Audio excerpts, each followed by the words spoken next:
Módulo 3. Los hechos, la fe y la experiencia. Tema 1. En la era presente todo se efectúa por gracia.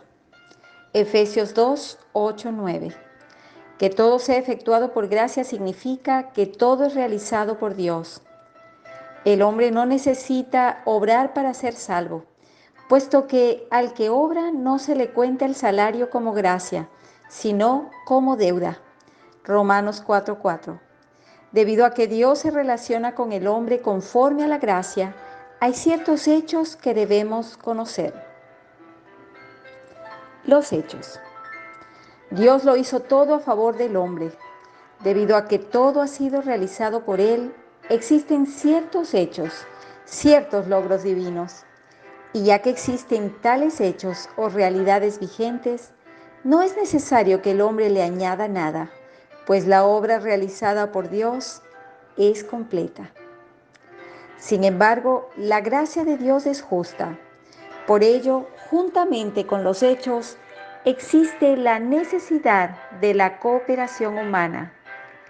¿Qué clase de cooperación es esta?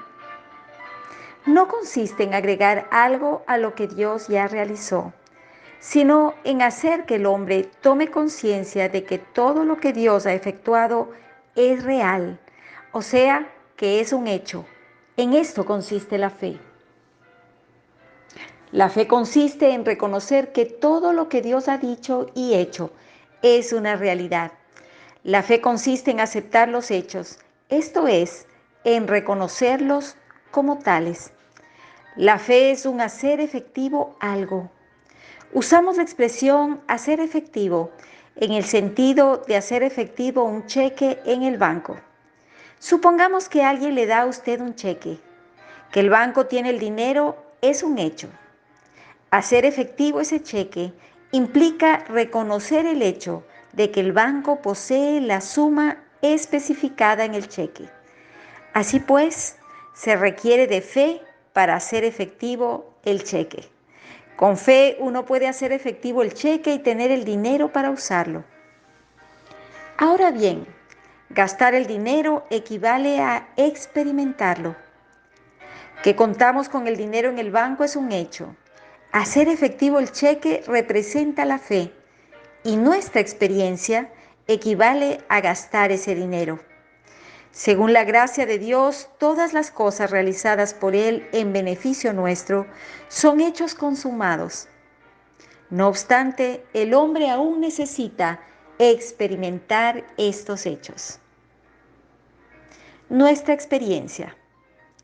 Experimentar la gracia de Dios consiste en reclamar por fe todos los hechos que Dios ha realizado en beneficio del hombre. Estos hechos ya han sido efectuados por Dios. Así pues, lo que el hombre necesita es fe. Los hechos le corresponden a Dios, mientras que la experiencia le corresponde al hombre. Por tanto, la fe no es sino los hechos divinos convirtiéndose en experiencias humanas. Por tanto, lo que la Biblia nos muestra simplemente es los hechos, la fe y nuestra experiencia. Sabemos que el Señor Jesús es el Verbo hecho carne. Él es la consumación de todas las virtudes divinas y la suma total de todas las perfecciones. La vida que Él llevó es la que Dios mismo llevó, ya que Él es Dios. Cristo efectuó nuestra salvación en la cruz. Todos los que aceptan al Señor Jesús sinceramente como su Señor y Salvador, en el momento en que creen, son aceptados por Dios de la misma manera en que Él aceptó al Señor Jesús. En ese instante, todas las virtudes divinas y todos los logros del Señor son impartidos en el creyente. A los ojos de Dios, los creyentes son iguales que el Señor Jesús. La Biblia muestra este hecho con suma claridad. El escritor del libro a los Hebreos se vale de un ejemplo particularmente sencillo para mostrarnos lo realizado por Dios en beneficio nuestro. En Hebreos 9, del 5 al 17, se usa el ejemplo de una persona que hace su testamento para ilustrar aquello que el Señor Jesús hizo por nosotros.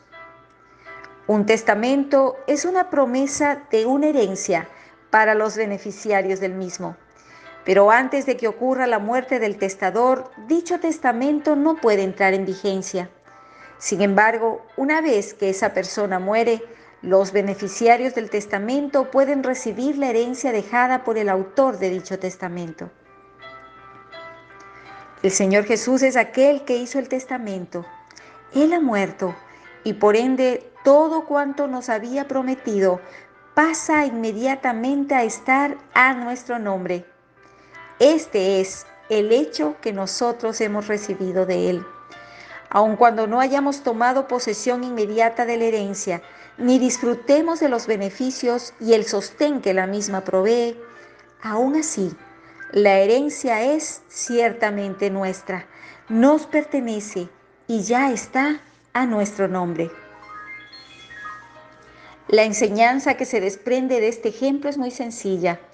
El Señor Jesús ha muerto y nos ha legado su justicia, sus virtudes divinas, sus perfecciones, sus victorias, su hermosura y mucho más. Por medio de todos estos legados, somos hechos iguales a Él delante de Dios, y Dios nos acepta del mismo modo que acepta al propio Señor. Esto es lo que Él nos ha legado. Todas estas cosas constituyen hechos para nosotros desde el mismo momento en que llegamos a ser cristianos. En lo que a los hechos concierne, nosotros somos tan perfectos como lo es el Señor Jesús. Pero en lo que a nuestra experiencia se refiere, tal vez esto no sea así. Lo que el hecho representa no es otra cosa que la gracia que Dios nos dio y que Él logró en beneficio nuestro por medio del Señor Jesús. Esta gracia nos ha sido dada por medio de nuestra unión con el Hijo de Dios.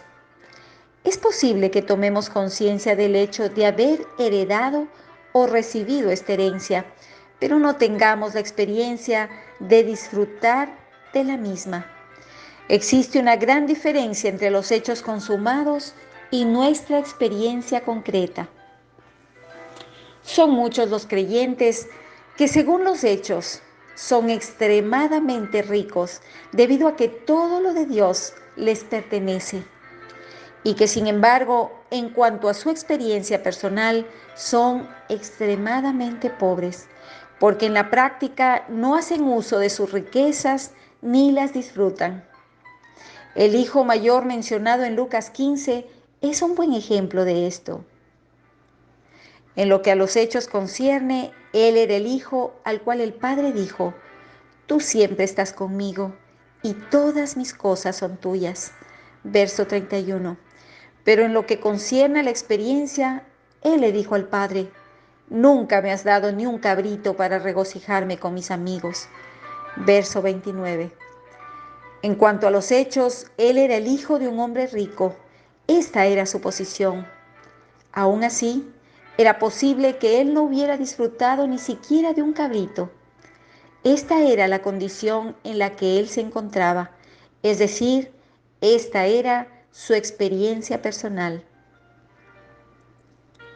Debemos entender claramente la diferencia que existe entre los hechos y nuestra experiencia. Se trata de dos aspectos que difieren entre sí. En el primer caso, se trata de lo que Dios ha logrado en beneficio nuestro. Es la posición que Dios nos ha dado. En el segundo caso, se trata de lo que nosotros practicamos. Es nuestro disfrute de aquello que Dios nos dio. En la actualidad, los creyentes tienden a caer en uno de los dos extremos. Algunos, en realidad la mayoría, no conocen las riquezas que poseen en el Señor Jesús. Ellos no saben que todo cuanto el Señor Jesús ha logrado ya les pertenece. Así pues, ellos hacen planes e idean estratagemas a fin de obtener la gracia. Procuran realizar toda clase de obras justas por sus propios esfuerzos, a fin de cumplir con lo que Dios exige, y así satisfacer las inclinaciones propias de su nueva vida. Hay otros, y no son pocos, que creen entender muy bien lo que es la gracia de Dios. Ellos piensan que el Señor Jesús ya los ha exaltado a una posición incomparable. Así que Ellos se sienten satisfechos y no les interesa poner en práctica, en términos de su propia experiencia, la gracia que recibieron del Señor Jesús. Ambas clases de personas están equivocadas. Aquellos que solo se fijan en su propia experiencia y olvidan los hechos están bajo la obligación de la ley.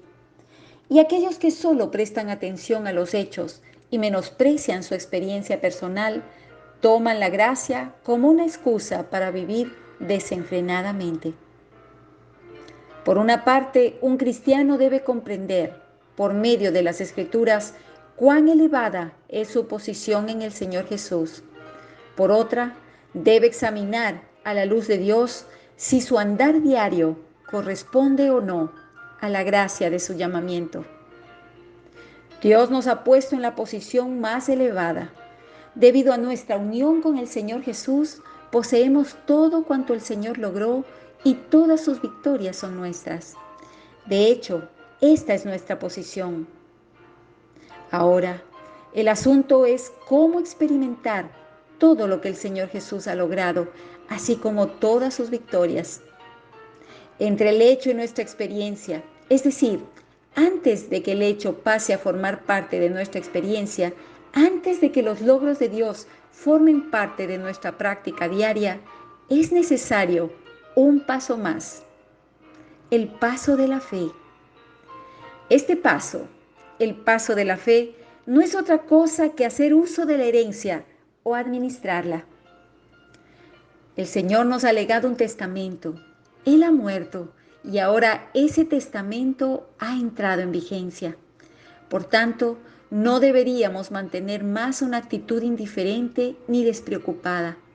En lugar de ello, deberíamos hacer uso de la herencia que hemos recibido, a fin de que disfrutemos o experimentemos la bendición de nuestra herencia. Ya somos hijos de Dios, de modo que todo lo que Dios posee es ahora nuestro. Primera de Corintios 3, 21 al 23. No debemos ser como el hijo mayor en la parábola, quien había recibido en vano las promesas, pues no las había disfrutado debido a su insensatez e incredulidad. Él no se había apropiado de ninguna de las promesas, ni tampoco había hecho uso de las mismas. Por consiguiente, no tenía nada. Si él hubiera pedido, haciendo uso de su derecho como hijo, habría obtenido no solo un cabrito, sino miles de ellos. Lo que necesitamos ahora es hacer uso, por fe, de todo lo que Dios nos ha prometido. Debemos hacer efectivo, por la fe, todo lo que Dios ha preparado para nosotros en el Señor Jesús. La persona que ha de recibir una herencia tiene que hacer dos cosas para poder disfrutar y experimentar dicha herencia. Primero, tiene que creer que existe la herencia. Segundo, tiene que disponerse de todo corazón a administrar dicha herencia. Por supuesto, si alguien no cree que exista tal herencia, no se dispondrá para administrarla. Por tanto, nosotros primero debemos reconocer que verdaderamente Dios hizo que el Señor Jesús fuera nuestra sabiduría, justicia, santificación y redención. Primera de Corintios 1:30. Y debemos reconocer que todas las victorias y logros obtenidos por el Señor son nuestras victorias y nuestros logros. No creer esto no solo nos impediría tener experiencias espirituales, sino que además estaríamos pecando contra Dios y dudando de su obra. Segundo, los que son del mundo administran una herencia valiéndose de sus propias fuerzas físicas, pero nosotros debemos administrar nuestra herencia espiritual con nuestras fuerzas espirituales, esto es, con nuestra fe. Puesto que esta herencia espiritual ya es nuestra, debemos dar un paso más por medio de la fe y hacer efectiva nuestra herencia en el Señor Jesús, es decir, hacer uso de ella y administrarla. En el Antiguo Testamento podemos ver otro ejemplo de la relación que existe entre los hechos, la fe y nuestra experiencia. Vemos este ejemplo en la historia de los israelitas que ingresaron en Canaán. En tiempos antiguos, Dios prometió la tierra de Canaán a los israelitas. Él dijo esto a Abraham, a Isaac, a Jacob e incluso a las decenas de millares de personas que salieron de Egipto. Según Dios, la tierra ya les había sido otorgada a los israelitas. Dios les prometió combatir a favor de ellos y les aseguró que vencerían a todos sus enemigos. Era un hecho que Dios ya les había dado a los israelitas tanto el territorio de Canaán como los pueblos en que en él habitaban. Si bien este hecho era una realidad, los israelitas aún no lo experimentaban. En cuanto al hecho en sí, la tierra ya les pertenecía, pero en cuanto a su experiencia, ellos aún no poseían ni un solo centímetro de aquel territorio. Es por eso que tuvieron que disponerse a subir y tomar posesión de ella, pues podían afirmar, más podremos nosotros que ellos. Números 13:30. Sin embargo, debido a su incredulidad y a pesar del hecho de que Dios ya les había dado la tierra, en términos de su experiencia, ellos no fueron capaces de poseerla. Después de otra generación, Dios dijo a Josué: Yo os he entregado, como lo había dicho a Moisés, todo lugar que pisare la planta de vuestro pie. Josué 1:3. Ellos habrían de poseer con la planta de sus pies la tierra que Dios les había dado por heredad. Finalmente, ellos subieron y heredaron la tierra. Esto nos muestra el secreto para dar sustantividad a la perfección de Cristo. Dios ya nos ha dado todo lo que Cristo es, lo que Cristo tiene y lo que Cristo ha realizado. Todo esto ya nos pertenece. Ahora, lo que nosotros tenemos que hacer es experimentar todo lo que Él es, lo que Él posee y lo que Él ha realizado. No hay otra forma de experimentar esto sino comprobando que la tierra de Canaán ciertamente es buena. Si cada centímetro de la tierra de Dios es hecho real para nosotros al ser pisada por la planta de nuestros pies, entonces verdaderamente estaremos heredando la tierra que Dios nos dio. Es Dios el que da. Nosotros creemos y recibimos. Estos son los hechos, la fe y nuestra experiencia.